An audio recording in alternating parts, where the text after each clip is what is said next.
kardeşim 16-17 senedir içeride. Cumhurbaşkanı bir mitingde söyledi, dedi ki 5 sene, 10 sene, 15 sene, yani özellikle bu 15 Temmuz'dan sonra dile getirdiği bu şeyi 5 sene, 10 sene, 15 sene içeride haksız yere yatan vatandaşlarımız vardır dedi. Bunu demesiyle yani bizler, içerideki insanlar, mağdur olan aileler, yani şimdi sadece içeride yatan mahkum kardeşlerimiz değildir. Kardeşim ve o arkadaşlarımız yalnız değildir. Yani 20-25 seneye yakın aşağı yukarı muhacir olan kardeşlerimiz de vardır. Yani bu mağduriyet sadece o içeride yaşayan insanlar yalnız değildir. Onun eşi olsun, onun çocukları olsun, onların diğer aileleri olsun. Şahsen benim annem, babam, ben ve kardeşim beraber içerideyken anamızı kaybettik. Yani üzüntüden, biliyorsunuz, anaların merhameti, şefkati ne durumda olduğunu siz daha iyi bilirsiniz.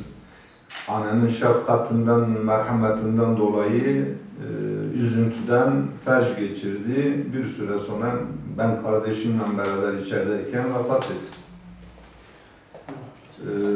Daha sonra geçen sene de babam vefat etti. Kardeşim halen içeride olduğundan. Yani kardeşim ne anamı gördü, ben de görmedim, babamı da görmedim, ikisini de görmeden vefat etti. Bunun gibi, bizler gibi bu durumu yaşayan birçok kardeşlerimiz, içeride olanlar vardır. Bu şekilde analarını, yakınlarını, babalarını kaybeden kardeşlerimiz vardır. Ya 20 Ergenekon'du, Balyoz'du, o örgütlerinin içeri girmesi, ceza almaları ve cezalarının Yargıtay'da onaylanmasına rağmen tekrar yeniden yargılanma açıldı. Yeniden yargılandılar. Hepsi beraat ettiler. Bir dünya kadar da tazminat aldılar bu insanlar. Peki onların elinden gelseydi bu hükümeti bir saat orada durdururlar mı? Ama maalesef onlara yeniden yargılanma yolunu açtılar. Bizim bu insanlara, bu kardeşlerimize bu yeniden yargılanma yasasını çıkarmıyorlar. Bizim talebimiz bunlara ya yeniden yargılanma ya da MHP'nin meclise getirdiği bir yasa vardır. Ceza indirimi mi derler, ona ne derler? Sadece kime getiriyor o yasayı? Ya ne kadar uyuşturucudur, ahlaksızdır, hırkızdır, çapulcudur, birinin malını çalmadır. Bunlara bir yasa teklifini getirmişler. Evet, Cumhurbaşkanı diyor ki biz bunları affedemeyiz. Devlete karşı işlenen suçları biz affedebiliriz. Güzel bir şey, iyi bir şeydir ama bir gereği yapılsın artık. Yani 20 seneden fazla, 25 senedir aşağı yukarıda içeride yatan bu insanların mağduriyeti nereye kadar gidecek? Hatta hasta olan, yatalak olan, 70-80 yaşlarında olan kardeşlerimiz, abilerimiz içeridedir. Hatta bir tanesinin bağırsakları dışarıda, ya, dışarıdadır. Cezaevlerinde hayat idame ediyor. Nasıl gidecek bunun hayatı, nasıl sürecek? Yani birinin hizmetiyle bu adam ayakta durabilir. Kim her gün gider bu adama hizmet edecek? Ancak ailesi kendisine bir hizmet eder.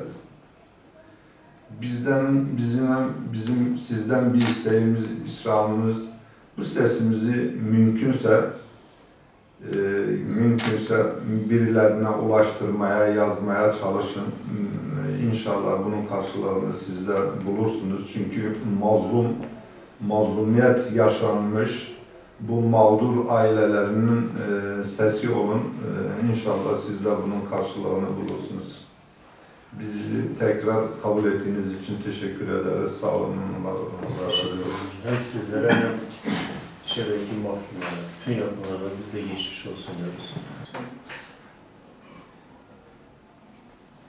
Yani adalet diyoruz. Gerçekten de bu memlekette adalet diye bir şey yoktur. Sayın Cumhurbaşkanı'nın işte binlerce, on binlerce mağdur insan var.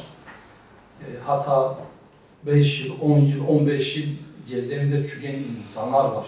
Bunu düzeltmek bir fırsatı doğuruyor. Şahsen ben bunu izlediğimde ben umutlandım.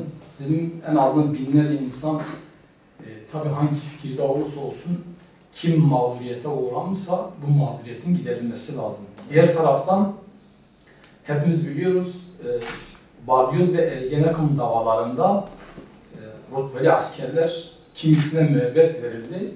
Bunlar bu hükümete bir darbe yapacaklardı. Bu insanlar içeri atıldı. 15 Temmuz darbe girişiminden sonra bu insanlara yeniden yargılama yolu açıldı. Bu insanlar hepsi dışarı bırakıldı ve büyük miktarda bunlara tazminat verildi. Yani büyük paralar verildi. Eğer adalet olacaksa herkese olsun. Çünkü Hz. Ali Efendimiz'e sormuşlar, bir devletin dini nedir söylemişler kendisine. O da demiş ki bir devletin dini adalettir. Aynen öyle. Eğer Adalet olmalı. adalet bir ülkede yoksa huzursuzluk var. Yani iç barış olmaz. İnsanlar içerisinde de bir güven olmaz. Herkes birbirine farklı gözle bakar. Onun için eğer bizler huzur istiyorsak bu devletin yöneticileri var, bu devletin büyükleri var. Yani kim mağdur edilmişse, FETÖ yargısı, savcı ve hakimleri, kolu kuvvetleri kimi mağdur etmişse bu insanlara yeniden yargı yolu açılması lazım. Kim olursa olsun. Zaman zaman bunu takip ediyoruz, görüyoruz. Gerçekten büyük mağduriyetler var. İnşallah bu ülkenin yöneticileri buna bir çözüm bulurlar.